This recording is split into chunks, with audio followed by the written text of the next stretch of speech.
Hello everyone. So this video we're going to be combining multiple displacement vectors to find the resultant displacement in two dimensions, but our resultant this time is going to be on the diagonal. This is not something you'll have to face for us in Year 10 Science this year, but for those of you who are interested, we can see that the strategies that we've followed so far to this point, where we've used an orientation, a scale, drawn in the vectors and the resultant vector, so we've used those strategies all along to this point.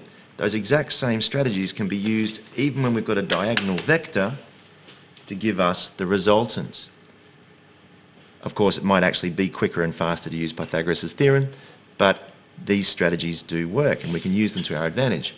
So initially we put in a orientation. We might say with this one here, Steph was driving in the outback. She recorded her movements as listed below. Find her displacement after she stopped. And we see there were two parts to her journey. She might have been trying to find the Hutt River province, perhaps. North, south, east and west.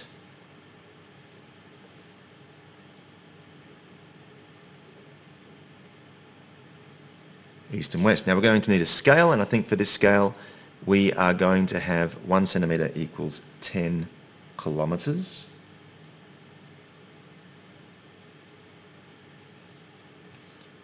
And as we look at this, we have two parts to our journey, but we could have any number of parts to our journey in any direction that we choose. But we have two parts of the journey.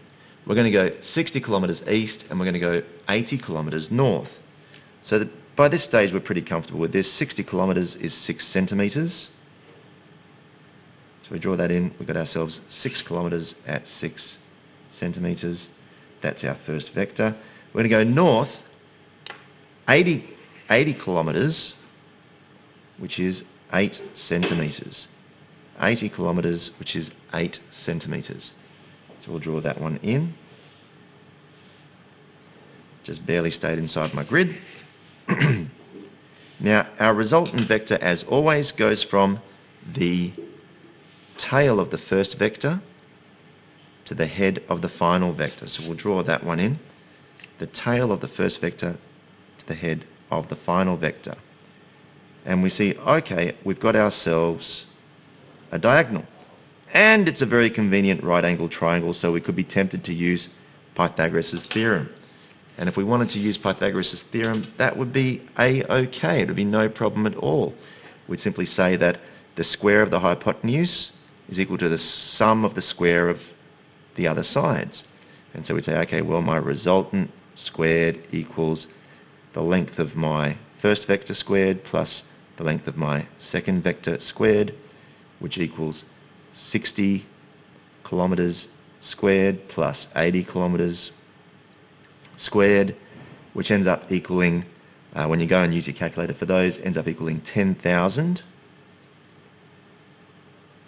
square kilometres.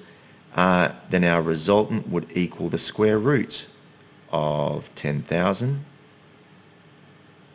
which gives us a resultant of 100 kilometres. And then we'd have to find our angle to determine the angle that we're going. And in order to find the angle, we might say, okay, well, let's draw in a construction line here. A construction line. And we see, what is the angle here? What is that angle? We know that this construction line is pointing to the north. What is that angle there? So I go and find my angle. And I say that that angle is 36 degrees. So it looks like it's just between 36 and 37. So it's 36 degrees is what I'm reading there. How do we use this to our advantage? We say, okay, that's 36 degrees.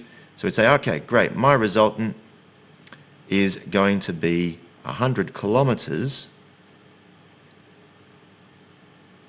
100 kilometres north, 36 degrees east.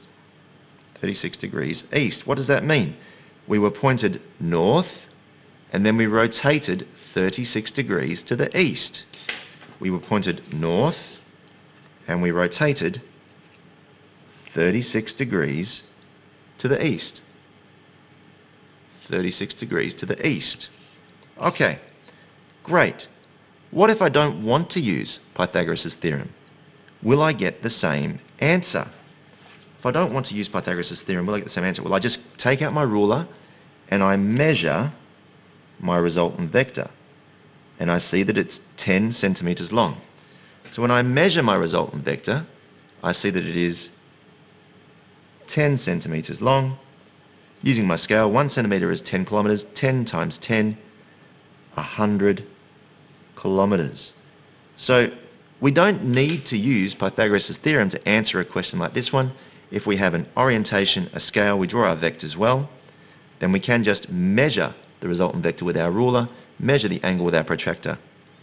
For the record, you know that we have ourselves a 3, 4, 5 triangle. For those of you interested, in this case it was a 6, 8, 10 triangle, so it was a pretty convenient triangle. This, I want to emphasize, is probably a bit tougher than what we'll give you in our Year 10 course this year.